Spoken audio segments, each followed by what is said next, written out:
मौत की खबर आई, फौरन जो पहली चीज थी, सिक्योरिटी को हाई अलर्ट पर, उस मोड पर रख दिया गया। मैं अभी 18 मिनट पहले समाजवादी पार्टी की तरफ से जो ट्वीट किया गया है उसे आपको पढ़कर बताना चाहती हूँ।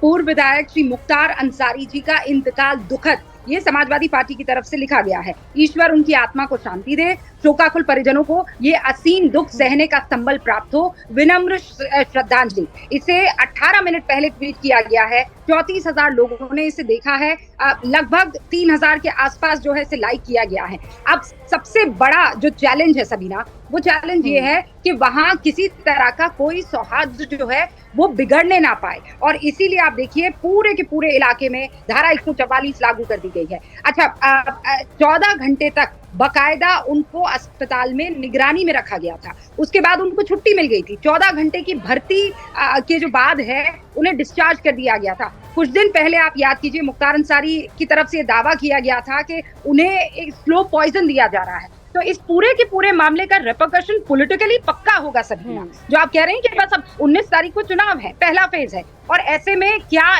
इसका चुनावी गणित क्या होगा वो हमें देखना होगा। लेकिन इस वक्त जो बड़ी खबर है वो ये है कि उत्तर प्रदेश के कई जिलों में, चाहे वो मऊ हो चाहे वो गाजीपुर हो, सुरक्षा को बढ़ा दिया गया है।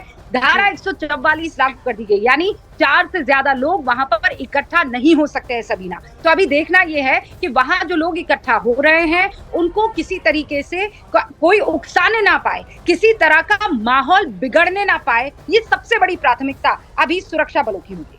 और एक जिम्मेदार चैनल होने के नाते, अमित लौटेंगे आपके पास, लेकिन एक जिम्मेदार चैनल होने के नाते हम आपसे सभी से यह अपील करते हैं कि बेहद संवेदनशील मामला है, जिम्मेदार नागरिक का फर्ज निभाइएगा, किसी भी तरह की ना भड़काऊ बयानबाजी करिएगा, ना पोस्ट डालिएगा, बल्कि शांति व्यवस्था में, कानून व्यवस्था में अपना अपना सहयोग करिएगा। खासतौर से इसलिए भी क्योंकि चुनावी तारीख बेहद करीब है, 19 अप्रैल को वोटिंग भी होनी है, और वैसे भी प्रदेश की कानून व्यवस्था को बनाए रखना हर किसी की जिम्मेदारी। और कानूनी प्रक्रिया के तहत यह पूरा मामला पहले भी बढ़ता आया है।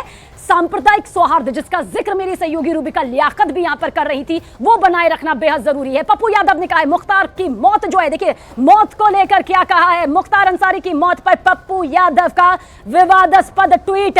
मुख्तार अंसारी की सांस्थानिक मौत कह रहे हैं वो, मुख्तार की मौत कानून को मारने जैसा, ये पप्पू यादव का विवादास्पद ट्वीट सामने आया है, जिसका जिक्र हम बार बार कह रहे हैं कि कम से कम अभी चीजों को सामने ठीक से आने दीजिए। सोशल मीडिया प्लेटफॉर्म का इस्तेमाल सांप्रदायिक सौहार्द को बिगाड़ने के लिए कतई मत करिए, क्योंकि एक भी ट्वीट, एक भी शब्द जो है वो माहौल को बिगाड़ सकता है। इसलिए किसी भी तरह से आप इन विवादास्पद बयानों के झांसे में ना आए। मुख्तार की मौत देखिए कानून को मारने जैसा, यह पप्पू यादव के जरिए ट्वीट किया गया है, यह विवादास्पद ट्वीट है। रूबिका, अभी हम और आप सब यही जिक्र कर रहे हैं कि कम से कम अभी मामला यहां पर किसी की मौत हुई है, ठीक है, वो एक बहुत बड़ा गैंगस्टर रहा, माफिया रहा, ये तो हम जग जाहिर बार बार कह रहे हैं। सांप्रदायिक सौहार्द रोजे भी चल रहे हैं, वैसे भी अगर माहौल बिगड़ा तो व्यवस्था जो है सबके लिए बिगड़ेगी, विपक्ष के लिए भी और पक्ष के लिए भी। एकदम सही। देखिए, आप जिस तरफ इशारा कर रही थी सबीना, इसे कहते हैं कि आप मतलब आपको एहसास होता है कि ये होना ही होना है। एक तरफ हम कह रहे हैं कि सांप्रदायिक सौहार्द बना रहे, एक तरफ हम जनता को और जो व्यूअर्स हैं उनको ये समझाने की कोशिश कर रहे हैं कि देखिए हर कोई इसको अब राजनीतिक रंग देने की कोशिश करेगा, और वो होता हुआ दिख रहा है। पप्पू यादव का ये ट्वीट क्या बताता है?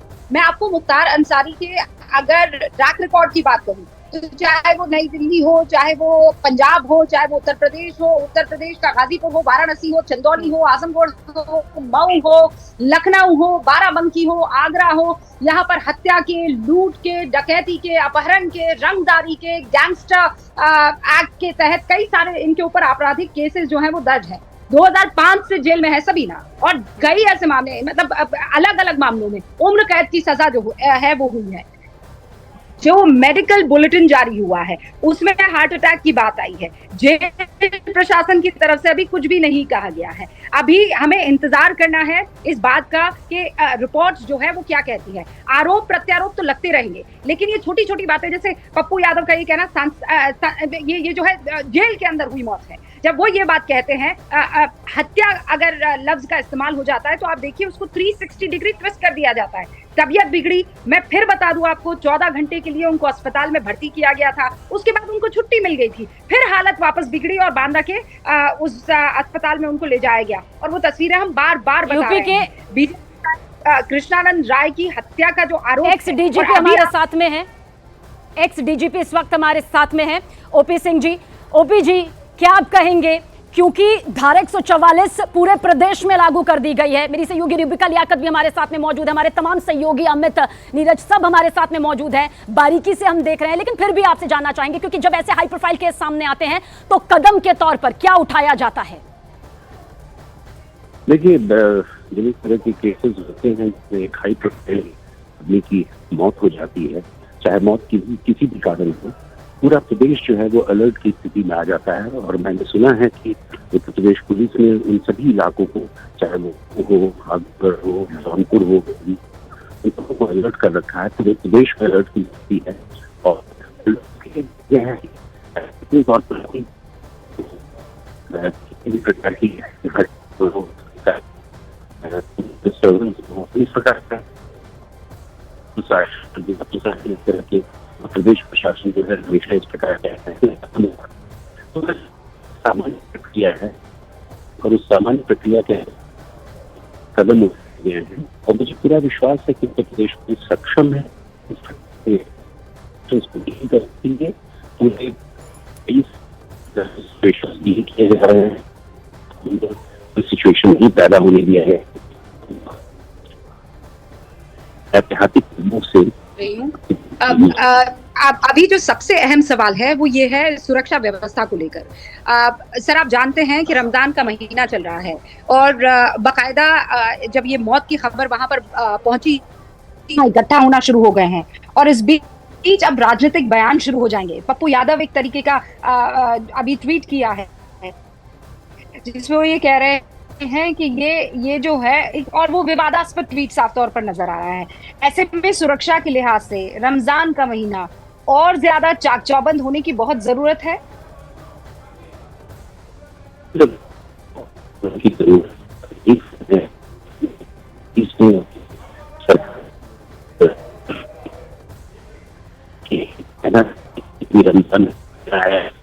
ओपी सिंह जी, आपके पास जरूर आएंगे क्योंकि बहुत खास इन्फॉर्मेशन आपके जरिए हमारे दर्शकों को मिल रही है। लेकिन हम ये भी चाहेंगे, क्योंकि इस वक्त आपकी आवाज़ जो है वो हम तक थोड़ा कट कर पहुंच रही है, हम चाहेंगे कि बिल्कुल पूरी तरह से जो भी इन्फॉर्मेशन आपके जरिए आ रही है वो पूरी तरह से हो। तो हम चाहेंगे कुछ ऐसी लोकेशन हो जहां से आपकी आवाज़ हम तक पूरी तरह से पहुंच पाए। फिर से दोबारा से आपसे ज़रूर कॉन्टैक्ट यहाँ पर करेंगे। लेकिन अगर आपको हमारी आवाज़ आ रही है तो यही सवाल हम सभी का है, आपसे, हमारी पूरी टीम का है कि क्योंकि रमजान का पाक महीना है, सांप्रदायिक सौहार्द को बनाए रखना 100% जरूरी है। क्या कदम आपको इस वक्त नजर आते हैं जो प्राथमिकता के साथ उठाए गए हैं या उठाए जाने चाहिए?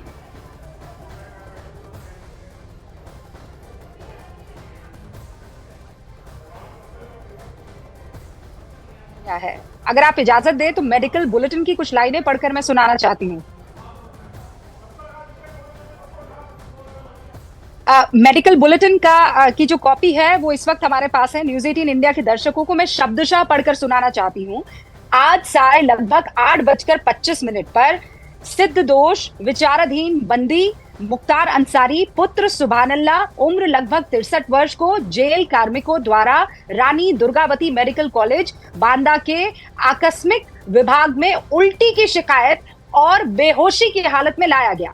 मरीज को उस वक्त 9 डॉक्टरों की टीम जो है वो देख रही थी। 9 डॉक्टरों की टीम द्वारा तत्काल चिकित्सकीय सुविधा उपलब्ध कराई गई, परंतु भरसक प्रयासों के बावजूद कार्डियक अरेस्ट की वजह से मरीज की मृत्यु हो गई है। ये इस वक्त मेडिकल बुलेटिन मैं आपको पढ़कर सुना रही हूं। मुख्तार अंसारी की मौत कार्डियक अरेस्ट की वजह से हुई है और उनको जो है बांदा के इस इमरजेंसी विभाग में तब लाया गया जब उन्हें लगातार उल्टी की शिकायत हो रही थी और वो बेहोशी की हालत में। ये जो तस्वीर आप देख रहे हैं ना, अभी स्क्रीन पर आपको नजर आ रही होगी, ये बाकायदा आप देखिए एम्बुलेंस है।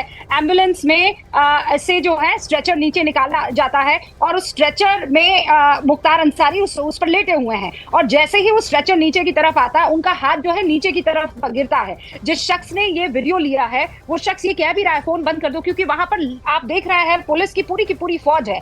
दूसरा ये कि उस वक्त आपके दिमाग में ये ख्याल आ सकता है कि क्या उनकी मृत्यु हो चुकी थी जब उनको लाया गया? नहीं, मेडिकल बुलेटिन में बकायदा ये लिखा गया है कि उन्हें बेहोशी की हालत में लाया गया था, यानी बेहद कमजोर वो तब हो चुके थे और इसीलिए शरीर जो है वो उस वक्त बेहोशी की हालत में था। उल्टी की शिकायत थी और उसके बाद 9 डॉक्टर्स की टीम वहां उनकी बेहतर रही थी, लेकिन आखिरकार डॉक्टरों की टीम हार गई क्योंकि मुख्तार अंसारी को कार्डियक अरेस्ट हुआ और उसके बाद उनकी मौत हो गई है। अब खबर यह है कि इस हालत को देखते हुए, हालात को देखते हुए यूपी में हाई अलर्ट कर दिया गया है। इस वक्त कहा यह जा रहा है कि उस पूरे के पूरे इलाके में, मोहम्मदाबाद इलाका जो उनका पैतृक गांव है, इस वक्त अमित के पास भी है, वो यहाँ पर अमित, क्या कुछ खास इंफॉर्मेशन आपके पास इस वक्त? धारा 144 तो देखिए सभी जगह लागू कर दी गई है। सीएम आवास से सीएम योगी आदित्यनाथ के क्या सख्त निर्देश सामने आए हैं, ये भी बता दीजिए। देखिए, आधा दर्जन से ज्यादा जिलों में यहाँ पर धारा 144 लागू की गई है और कुल मिलाकर यही प्रदेश में कोशिश की जा रही कि कानून व्यवस्था हर स्तर पर कायम हो। 65 से ज्यादा मामले मुख्तार अंसारी के ऊपर दर्ज थे और बांदा जेल के रहने के दौरान भी पुलिस ने कई बार कोर्ट में आशंका जताई थी कि इनके साथी सक्रिय हैं। अब जब इस हालत में उनकी मौत हुई है तो कहीं कानून व्यवस्था बिगड़े ना, इसके मद्देनजर जो पुलिस प्रशासन है हर स्तर पर पूरे उत्तर प्रदेश में चौकसी बढ़ते हुए है और कोशिश यही की जा रही कि कानून व्यवस्था हर हाल में कायम हो। यही नहीं, प्रदेश पुलिस के अलावा केंद्रीय एजेंसियां भी इस पूरे घटनाक्रम के बाद हालात पर नजर बनाए हुए हैं और प्रदेश की जो कानून व्यवस्था की स्थिति है उसकी रिपोर्ट भी केंद्रीय एजेंसियों अमित, जो बड़ी खबर, अमित पांडे, जो बड़ी खबर के तौर पर यहाँ पर इस वक्त मैं देख भी पा रही हूँ कि सीएम आवास में जो इस वक्त अहम बैठक हो रही है उसमें सीएम योगी आदित्यनाथ की तरफ से कहा गया है प्रदेश में कोई भी अप्रिय घटना नहीं घटनी चाहिए। हम जानते हैं कि वो सुरक्षा व्यवस्था को लेकर, शांति व्यवस्था को लेकर, अमन चैन को लेकर कितने सख्त फैसले भी लेने में पीछे नहीं हटते हैं। माना यही जाए किसी भी कीमत पर प्रदेश की कानून व्यवस्था में आंच नहीं आनी चाहिए। मुख्यमंत्री के साथ बैठक में डीजी प्रशांत कुमार मौजूद हैं, इसके अलावा ADG law and order Amitabh Jain भी मौजूद हैं। तो कुल मिलाकर आला अधिकारियों की मौजूदगी में अलग अलग जगहों पर पुलिस का डिप्लॉयमेंट किया है और धारा 144 लागू होने के बाद वहां पर कानून व्यवस्था पालन करने के लिए समुचित फोर्स है या नहीं, इस पर पूरी तरीके से मंत्रणा की जा रही है। क्योंकि देखिए, यह एक राजनीतिक पार्टी से जुड़े हुए थे और इनकी मौत के बाद, मुख्तार अंसारी की मौत के बाद सपा की ओर से भी ट्वीट आया है और जो प्रदेश की सरकार है उस पर निशाना साधा गया है। तो ऐसी परिस्थितियों में देखते हुए कानून व्यवस्था चुनाव के वक्त कायम रहे, इसको लेकर ये बड़े कदम उठाए जा रहे हैं और हम ये उम्मीद कर सकते हैं आने वाले 2-3 दिन में इसी तरीके की चुनाव प्रचार अभियान के दौरान सख्त पुलिस की निगरानी और सख्त कानून व्यवस्था कायम करने वाली एजेंसियों की जो पूरी की पूरी प्रक्रिया है वह चलेगी। तो अमित सिंह, अमित पांडे हमारे साथ में है। एक बार फिर से मेरी सहयोगी रूबिका लियाकत आपकी तरफ रुख करते हैं। बतौर पत्रकार अगर इस चीज को यहाँ समझने की कोशिश करें, क्योंकि आप भी इस वक्त रोजे में हैं, समझती हैं कि सांप्रदायिक सौहार्द को चाहे किसी भी धर्म से हो कितना बारीकी से समझने की और एक दूसरे को सम्मान देने की जरूरत है। ऐसे में आपको लगता है मुख्तार अंसारी की मौत की जो ये टाइमिंग यहाँ पर रही है, रमजान का पाक महीना, चुनावी माहौल सिर पर है, पहले चरण की तारीख बेहद करीब आ चुकी है, मामला इसलिए और भी ज्यादा संवेदनशील हो गया है? सबीना, देखिए 17th रोजा है आज। इफ्तारी जो है वो लगभग सूर्यास्त के वक्त हो जाती है, उसके बाद आप कुछ भी खा पी सकते हैं, लेकिन लोग जो हैं बाकायदा तरावी पढ़ने जाते हैं। मैं दर्शकों को बताना चाहती हूँ न्यूज़ 18 इंडिया के कि तरावी मतलब आप कुरान की तिलावत होती है, आप जो है नमाज के दरमियान कुरान की आयतों की तिलावत को सुनते हैं। वो पूरा एक टाइम होता है जिसमें आपको कुरान पूरा खत्म करना होता है। तो इस वक्त जितने भी मुसलमान हैं वो पूरी तरीके से इबादत में अपने आप को जिसे कहते हैं लबरेज होते हैं वो, और ऐसे में मुख्तार अंसारी की जब मौत होगी तो लोग वहां पहुंचेंगे जरूर, लेकिन ये मेरी उम्मीद भी है और मैं ये जानती भी हूँ कि वहां मौजूद हर आदमी इस बात को जानने की और समझने की भी कोशिश करेगा कि माहौल को कोई भी आकर अप्रिय बनाने की कोशिश कर सकता है। और इसीलिए एक जिम्मेदार चैनल, रिस्पॉन्सिबल चैनल होने के नाते हम भी बार बार कहेंगे कि किसी भी सोशल मीडिया पर आए किसी भी पोस्ट को, किसी भी खबर को ऐसे ही ना फैला दे